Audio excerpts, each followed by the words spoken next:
کسی مرید کی لینڈ کروزر ہوتی ہے, وہ اپنے ساتھ لے کے جا رہا ہوتا ہے, اس پہ بھی لوگوں کو اشکال ہوتا ہے کہ لینڈ کروزر میں گھوم رہے ہیں, یہ جناب مرغا کھا رہے ہیں. تو اگر وہ اپنی بھی لینڈ کروزر میں گھوم رہے ہیں, اگر اللہ نے ان کو پیسہ دیا ہے تو آپ کو تکلیف نہیں ہونی چاہیے, آپ کو خوشی ہونی چاہیے. ماشاءاللہ بڑی خوشی ہوئی کہ مفتی صاحب کے پاس کیا ہے, لینڈ کروزر ہے, ٹھیک ہے, تو یہ خوش ہونا چاہیے. سمجھ رہے؟ لوگ کہتے ہیں کہ نبی تو گدھے پہ گھوما کرتے تھے, تو ٹھیک ہے پھر گدھے لا کے باندھ دیں یہاں پہ آپ. بھائی اس زمانے کا جو سواری تھی, اس زمانے کی جو خوراکیں تھیں وہ نہیں ہیں اب. جو سواری تھی نا, خوراکیں تو چلو وہ تو وہی ہیں, وہ تو سارا سسٹم چینج ہو گیا نا. تو نبی نے بھی اپنے دور کے لحاظ سے سواریوں کو اختیار کیا ہے, اور ہم اپنے زمانے کے لحاظ سے سواریوں کو اختیار کریں گے. خیر, تو قارون سے کہا کہ لا تفرح اترامت ان اللہ لا يحب الفرحین وابتغی فیما آتاک اللہ الدار الآخرہ.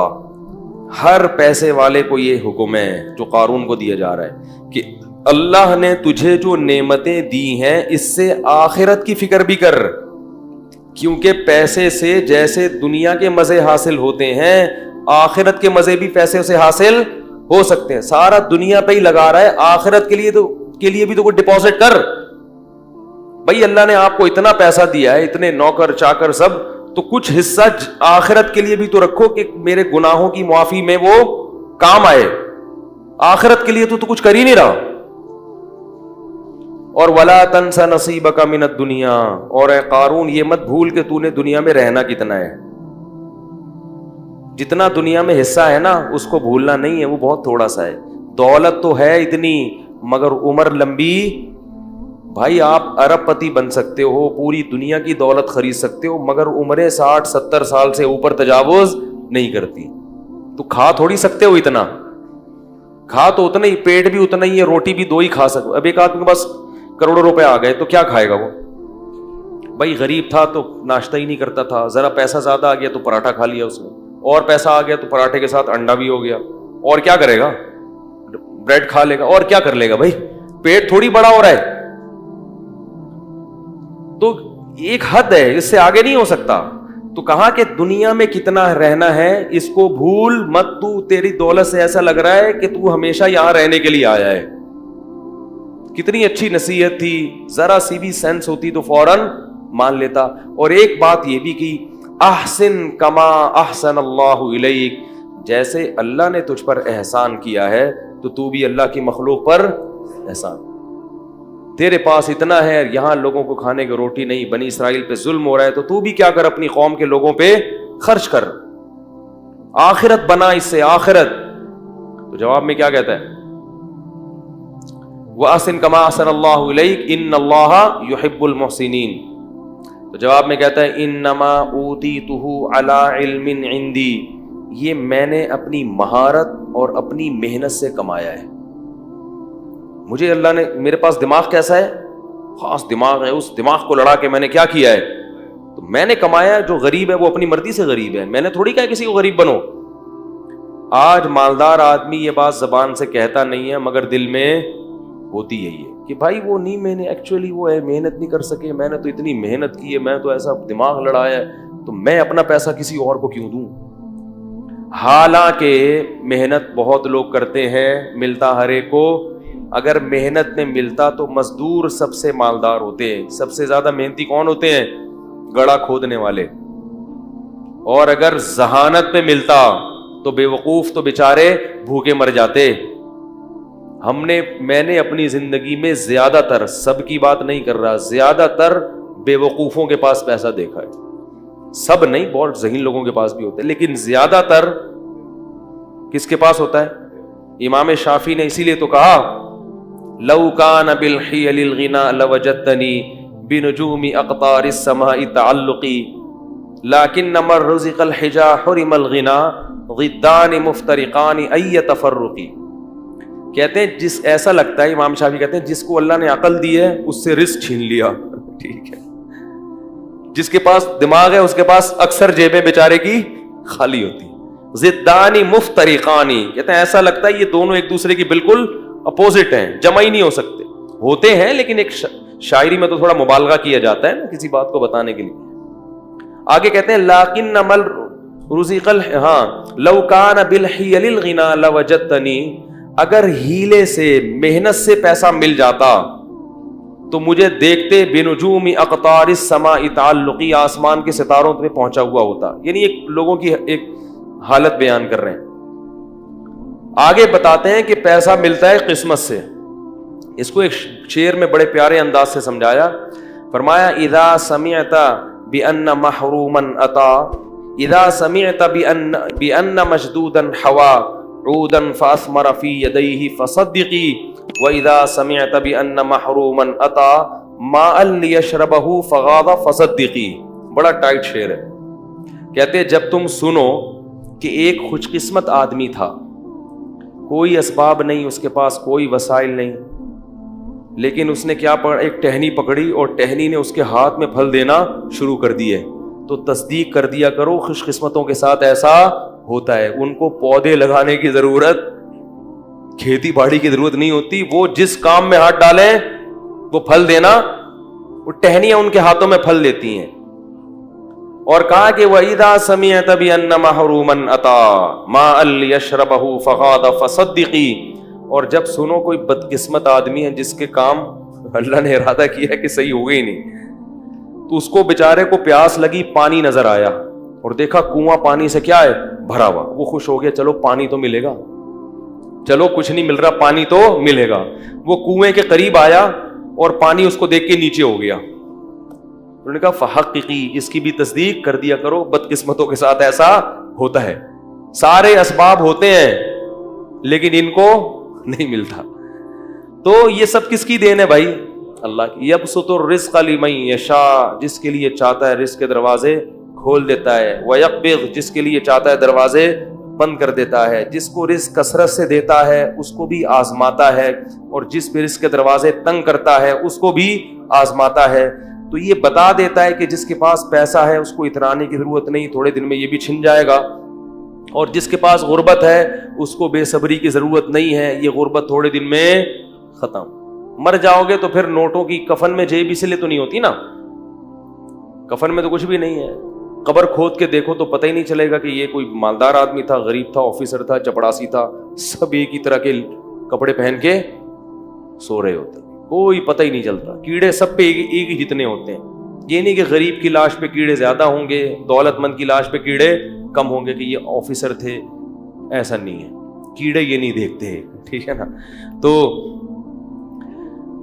اس کو یہ کہا تو وہ جواب میں کیا کہتا ہے، انما اوتیتہ علی علم عندی. بھائی میرے پاس کوئی ایسے ہنر ہے، ایسے فنون ہیں جن کی وجہ سے میں نے پیسہ کمایا. اللہ کو غضب آیا. اللہ نے فرمایا اولم یعلم ان اللہ قد اہلک قبلہ من القرون، اس کو پتہ نہیں ہے کہ تجھ سے بڑے بڑے لوگ اللہ نے ہلاک کر دیے پہلے، ان کے واقعات سے عبرت حاصل کر. فخرج علی قومہ فی زینتی، ایک دن اپنے جاہو لشکر کے ساتھ، اپنی زینت کے ساتھ نکلا کہیں باہر. قال الذین یریدون الحیات الدنیا، وہ لوگ جو لوگوں کی گاڑیاں بنگلے دیکھ کے رالیں ٹپکاتے ہیں نا، وہ کہنے لگے یا لیت لنا مثل ما اوتی قارون، ہائے کاش ہمیں بھی کچھ ایسا، ہمیں تو اس کوئی سالہ پوچھتا ہی نہیں ہے. کہتے ہیں نا لوگ. ایک آدمی ایک محلے میں گیا نا، کہہ رہے شکر ہے میری عزت نہیں ہے اس محلے میں.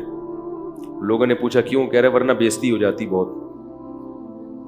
آج میں نے کام ایسا کیا ہے کہ اگر عزت ہوتی تو بےزتی ہو جاتی. ایسے ایسے لوگ بھی ہیں، عزت ہی نہیں ہے، کوئی پوچھتا ہی نہیں ہے.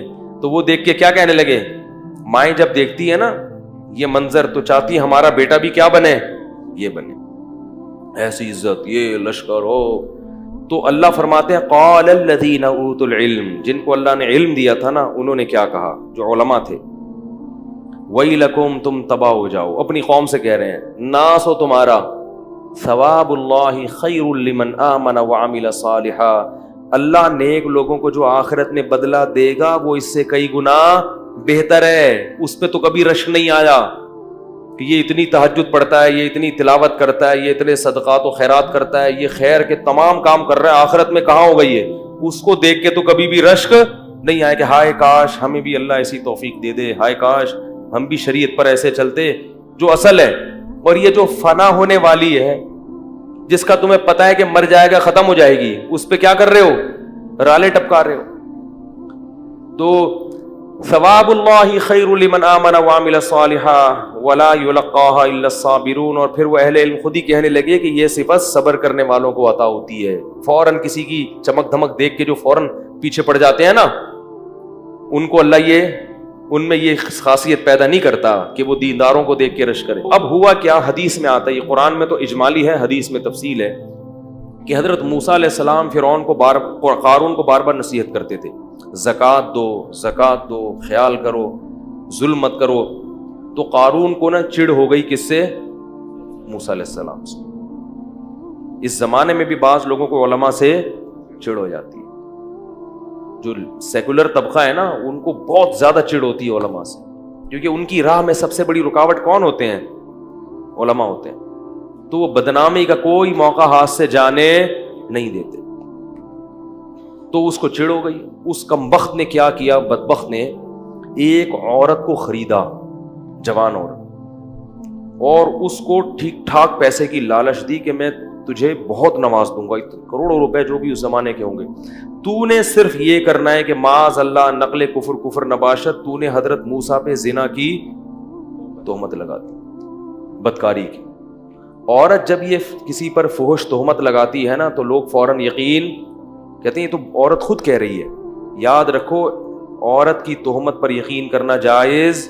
میں یہ نہیں کہہ رہا کہ عورت ہمیشہ غلط تہمت لگاتی ہے, مگر خواتین تہمت لگانے میں جب کسی سے دشمنی ہو جائے نا, تو سب سے بڑا حربہ عورت کے پاس کیا ہوتا ہے؟ کسی پر فحش تہمت, کہ اس سے میرے سے تعلقات ہیں, اس کے ناجائز تعلقات ہیں, اور اس نے میرے سے یوں کیا اور ایسے کیا. تو لوگ فوراً یقین کر لیتے ہیں. یقین نہ بھی کریں تو بہرحال مخمسے میں کہتے ہیں کچھ چکش تو ہے. کیا کہتے ہیں؟ کچھ چکر تو ہے. اسی وجہ سے قرآن نے جہاں عورتوں کی بیعت کا تذکرہ کیا, وہاں یہ بھی کہا کہ نبی سے کہ جب بھی عورتوں کو بیعت کرو تو ان سے اس پر حلف لو کہ ہم کسی پر بری تہمت, بولو بھائی, نہیں لگائیں. تو یہ کیا ہوا کہ وہ اس نے, تو لوگوں کو ظاہر ہے یقین آ جاتا ہے کہ وہ عورت کہہ رہی ہے. اور بنی اسرائیل تھے بھی تھوڑے سے نالائق تو تھے, وہ جو کامل ایمان والے تھے وہ تو یقین نہیں کرتے کہ بھئی پیغمبر ایسا نہیں کر سکتے, لیکن کچھ چکر میں تو پڑے جاتے نا. تو وہ عورت کو جب لایا گیا, حضرت موسیٰ علیہ السلام بھی آئے, تو پھر اس عورت, جب حضرت موسیٰ پہ اس عورت کی نظر پڑی تو وہ ڈر گئی. اس کو خوف پیدا ہو گیا کہ میں اتنے لاکھوں روپے کروڑوں روپے لے رہی ہوں, مگر میں کس پہ تہمت لگا رہی ہوں, میرا بنے گا کیا قیامت کے دن. اللہ نے اس کے دل میں خوف پیدا کر دیا اور وہ تہمت لگانے سے باز آ گئی. اور اس نے بتا دیا کہ مجھے قارون نے پیسے دیے تھے جھوٹی تہمت لگانے کی. حضرت موسیٰ کو غضب آیا, اسی وقت بد دعا کی قارون کے لیے کہ اللہ تو اس کو کیا کر دے, ہلاک. وہیں قارون اپنے خزانوں سمیت زمین میں دھسنا شروع ہو, اور حضرت موسیٰ کو پکارتا رہا کہ اے موسیٰ معاف کر دے, معاف کر دے, معاف کر دے. موسیٰ علیہ السلام نے کہا نہیں. دھستا دھستا بالآخر پورے خزانوں کے ساتھ جب وہ دھس رہا تھا زمین میں, تو وہ جو لوگ کل کہہ رہے تھے نا, قرآن کے الفاظ ہیں, کہہ رہے تھے کہ ہائے کاش ہمارے پاس بھی ایسا ہوتا, وہ کہنے لگے وَإِكَنَّ اللَّهَ يَبْسُطُ الرِّزْقَ لِمَن يَشَاءُ, اور بھائی اللہ جس کو چاہے رزق دے دیں, جس کو چاہے غریب بنا دیں, ہمیں یہ پیسہ نہیں چاہیے. لولا امن اللہ علینا, کہتے ہیں اللہ کا احسان ہے کہ اللہ نے ہمیں اتنی دولت نہیں دی. اب دیکھو کیسی رپورٹیں آ رہی ہیں, علماء جب سمجھا رہے ہیں تو سمجھ میں نہیں آ رہا. جب منظر دیکھا نا دھستا ہوا, کہ وہ چیخ رہا ہے کہ اے موسیٰ معاف کر دے, اور وہ زمین میں دھستا جا رہا ہے, تو کہنے لگے کہ وَإِكَنَّ اللَّهَ يَبْسُطُ الرِّزْقَ لِمَن يَشَاءُ وَيَقْدِرُ وَإِكَ لَوْلَا أَمَّنَّ اللَّهُ عَلَيْنَا لَخَسَفَ بِنَا, اللہ کا احسان نہ ہوتا تو ہم پہ بھی عذاب آتا. إِنَّهُ لَا يُفْلِحُ الْكَافِرُونَ, اللہ کا انکار کرنے والے کبھی بھی کامیاب نہیں ہوتے. اب بعض لوگ یہاں پر یہ کہتے ہیں کہ اگر وہ اللہ کو پکارتا تو اللہ توبہ قبول کر لیتا, حضرت موسیٰ کو پکارا تو حضرت, یہ غلط ہے. یہ کیا ہے, یہ اس میں پیغمبر کی کیا ہے؟ تو حضرت موسیٰ کو پکارنے کا مطلب یہی تھا کہ آپ کی بد دعا سے ہو رہا ہے تو آپ اللہ سے کہیں کہ مجھے بچا لے, جبکہ حضرت موسیٰ نے ارادہ کیا کہ اب بچانے کا نہیں ہے. اور پیغمبر اپنی قوم کے بہت خیر خواہ ہوتے ہیں, اس لیے یاد رکھو کہ بد دعا دینا ہر صورت میں غلط نہیں ہے. جب بہت زیادہ کسی کو ستایا جائے اور حدود کو توڑ دیا جائے تو بد دعا دینا ایسی صورت میں جائز ہے. یہ جو لوگ کہتے ہیں نا ہمارے نبی نے کبھی بد دعا نہیں دی، ایسا نہیں ہے. ہمارے نبی نے حتی الامکان صبر کیا ہے. طائف میں پتھر کھا کے بھی بد دعا نہیں دی، لیکن بعض مواقع پر آپ نے بھی بد دعا کی ہے. بہت زیادہ معاملہ ہوا اور آپ کے صحابہ کو قتل کر دیا دھوکے سے، تو آپ نے باقاعدہ قنوت نازلہ پڑھی ہے پھر. تو اس لیے اگر کوئی کسی کے خلاف بہت سخت مجبوری میں آ کے بد دعا کرتا ہے تو یہ تقوی کے خلاف نہیں ہے. ایک صحابی رسول تھے، ان پر کسی عورت نے، مجھے ان صحابی کا نام ذہن سے نکل گیا، ان پر کسی مرد نے کچھ بری کوئی تہمت لگائی تھی، تو ان صحابی نے بد دعا کی. بصرہ میں تھے غالباً وہ، کہ فوراً اس شخص کے خلاف بد دعا کی. اس نے بھی ایسے کسی جھوٹی تہمت لگائی، گناہ کی طرف منسوب کیا. تو وہ بندہ صبح اٹھا، اس کی بینائی چلی گئی بد دعا کی وجہ سے نا. لوگ آئے ان صحابی رسول کے پاس اور کہا کہ آپ اس کے لیے دعا کر دیں کہ اس کی بینائی واپس لوٹ آئے. ان صحابی نے کہا کہ اللہ نے میرے ساتھ یہ انعام کیا ہے کہ میری بد دعا کو فوراً قبول کر لیا، تو میں اب اللہ کی اس رحمت سے پیچھے نہیں ہٹوں گا. یہ تو اللہ نے مجھے عزت دی ہے کہ ادھر بد دعا کی ادھر قبول ہو گئی. تو ہر ایک کا جو سوچنے کا انداز ہے نا وہ کیا ہوتا ہے؟ مختلف ہوتا ہے. تو یہ بھی اللہ کی محبت میں ہی کر رہے بھائی اللہ نے مجھے ایک چیز دے دی، میری برات ایسے اعلان کر دیا، پوری دنیا کو دکھا دیا کہ میں صحیح ہوں، اور فوراً بد دعا قبول کر کے اس کو اندھا کر دیا. تو یہ تو اللہ نے میرے ساتھ اکرام کیا ہے، میں کیسے اس سے پیچھے ہٹوں؟ تو یہ ہر ایک کا سوچنے کا انداز کیا ہوتا ہے؟ مختلف ہوتا ہے. بعض دعا کر کے واپس بھی نہیں بھی آ جاتی اگر وہ دعا، یہ بھی ٹھیک تھا. تو وہ جو بھی اہل اللہ ہیں وہ خود بہتر فیصلہ کرتے ہیں اس موقع پر کہ ہمیں دعا کرنی چاہیے یا بد دعا. لیکن بہرحال ہمارے نبی کی سیرت میں برداشت کا پہلو بہرحال غالب ہے. یہ جو چھوٹی چھوٹی باتوں پہ بد دعائیں اور خواتین کی بد دعائیں اللہ بچائے، شکر ہے قبول نہیں ہو رہی. بچوں کو بد دعائیں، تیرا ناس ہو منوس، تیری گردن دبا دوں، مروڑ کے پھینک دوں، دھمکیاں. لیکن نبی صلی اللہ علیہ وسلم نے والدین کو منع کیا ہے اولاد کو بد دعا دینے سے. قبولیت کی گھڑی ہوتی ہے. اولاد، ماں باپ کی دعائیں جیسے اولاد کے حق میں بہت جلدی قبول ہوتی ہیں تو بد دعائیں بھی بہت جلدی. وہ حدیث میں واقعہ ہے نا، وقت کافی زیادہ ہو گیا، وہ واقعہ سناتا تو جلدی سے سنا دیتا ہوں، وہ تھوڑا سا 4-5 منٹ میں. یہ واقعہ تو ختم ہو گیا قارون کا. حدیث میں آتا ہے قارون قیامت تک دھستا رہے گا زمین میں، ابھی بھی دھس رہا ہے، وہ چلتا چلا جائے گا، چلتا چلا جائے گا. اللہ اس عذاب سے ہم سب کو بچائے.